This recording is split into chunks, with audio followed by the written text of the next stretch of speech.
As I stand at the edge of history's most dangerous precipices, I invite you to follow me into the dark, fascinating world of political assassinations, where the destinies of nations and the dreams of revolutionaries have often clashed in moments of bloody drama. The chill of a crisp Roman night air hangs heavy as I step into the Roman Forum, where the echoes of a distant past still linger. The year is 44 BC, and the Republic is on the brink of transformation. Julius Caesar, the man who has single-handedly transformed the Republic into an imperial state, is about to meet his end. The words, "Et tu, Brute," have become etched in the annals of history, a testament to the ultimate betrayal. But this is just the beginning of our journey into the shadowy world of political assassinations, where power, ambition, and the desire for change have often led to the most dramatic and tragic moments in human history. Let us begin by tracing the roots of political assassinations, for they are as old as the concept of leadership itself. In ancient times, the removal of a powerful figure was seen as a necessary means to an end, whether it was to seize power, to avenge a wrong, or to send a message. The Roman Republic, with its complex political landscape, was no stranger to such acts. The assassination of Julius Caesar was not an isolated incident, but a culmination of a series of power struggles that had been simmering for years. Caesar's death marked the end of the Republic and the beginning of the Roman Empire, a transition that was as much about the ambitions of individuals as it was about the fate of the state. As we move forward in time, we find that the allure and the danger of political assassinations have only grown. The medieval and early modern periods were rife with assassinations, often carried out by rival factions vying for control. The assassination of William I of Orange, also known as William the Silent, in 1584, was a pivotal moment in the Dutch revolt against Spanish rule. William's death did not quell the rebellion. Instead, it galvanized the Dutch people and solidified their resolve to gain independence. The act of assassination, in this case, became a rallying cry for a nation. The 19th and 20th centuries saw a dramatic rise in political assassinations, driven by the ideologies of the time. The rise of nationalism, socialism, and fascism brought with them a new wave of political violence. The assassination of Archduke Franz Ferdinand in 1914 by Gavrilo Princip, a Bosnian Serb nationalist, is perhaps one of the most famous examples. This single act of violence set off a chain of events that led to the First World War, a conflict that would reshape the world order and cost millions of lives. The assassination of Franz Ferdinand was not a random act, but a calculated move to achieve a political goal, one that had far-reaching and catastrophic consequences. The 20th century was also marked by the rise of state-sponsored assassinations, where governments themselves became the perpetrators of such acts. The Soviet Union under Stalin and later Putin, Israel, and the United States are just a few examples of states that have engaged in extrajudicial killings. These acts, often shrouded in secrecy, blur the lines between state and individual action, complicating the moral and legal landscape of political violence. The assassination of Soviet dissident Alexander Litvinenko in 2006, believed to be orchestrated by the Russian state, is a stark reminder of the lengths to which governments will go to silence their critics.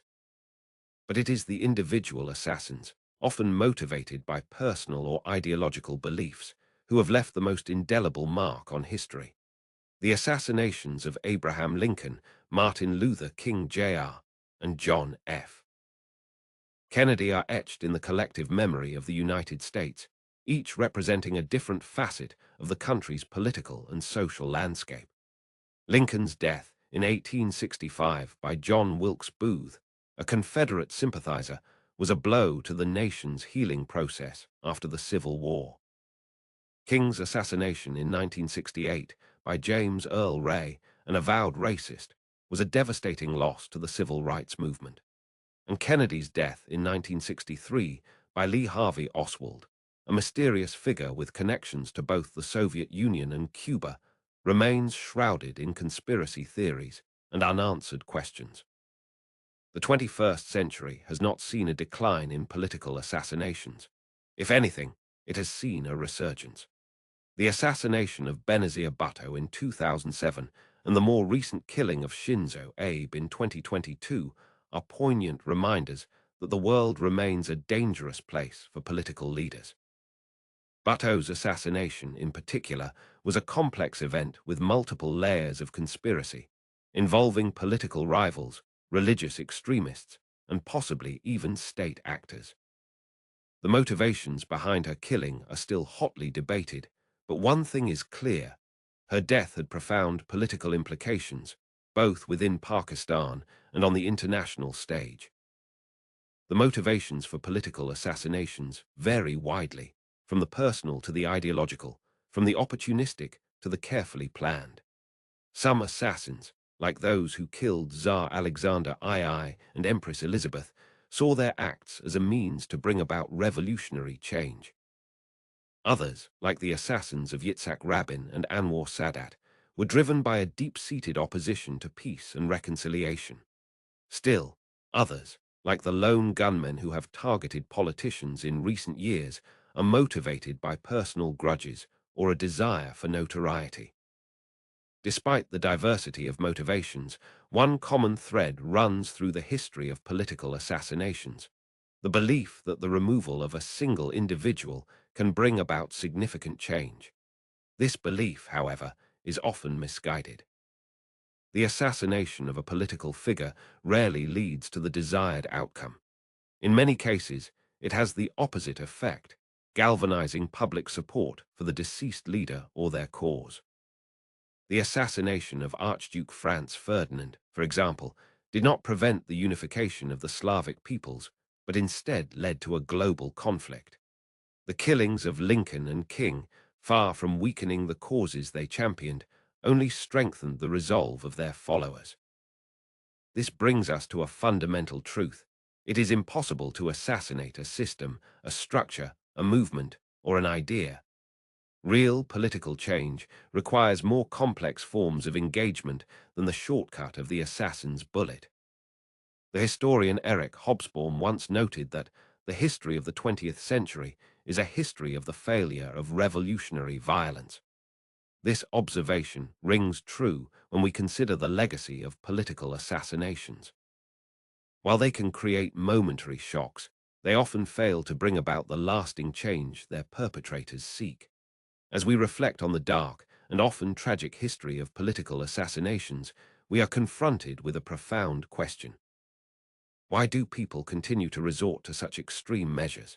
The answer, I believe, lies in the enduring human desire for power, the belief that the means justify the ends, and the often misguided conviction that violence can be a solution to complex problems.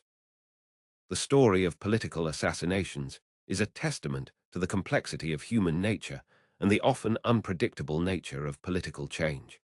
It is a story that reminds us of the importance of dialogue, understanding, and peaceful means of resolving conflicts. As we move forward into an uncertain future, it is crucial that we learn from the lessons of the past and strive to create a world where the assassin's bullet is no longer seen as a viable option for achieving political goals. What do you think are the most effective ways to bring about political change? Share your thoughts in the comments below and subscribe to our channel for more immersive journeys into the hidden chapters of history.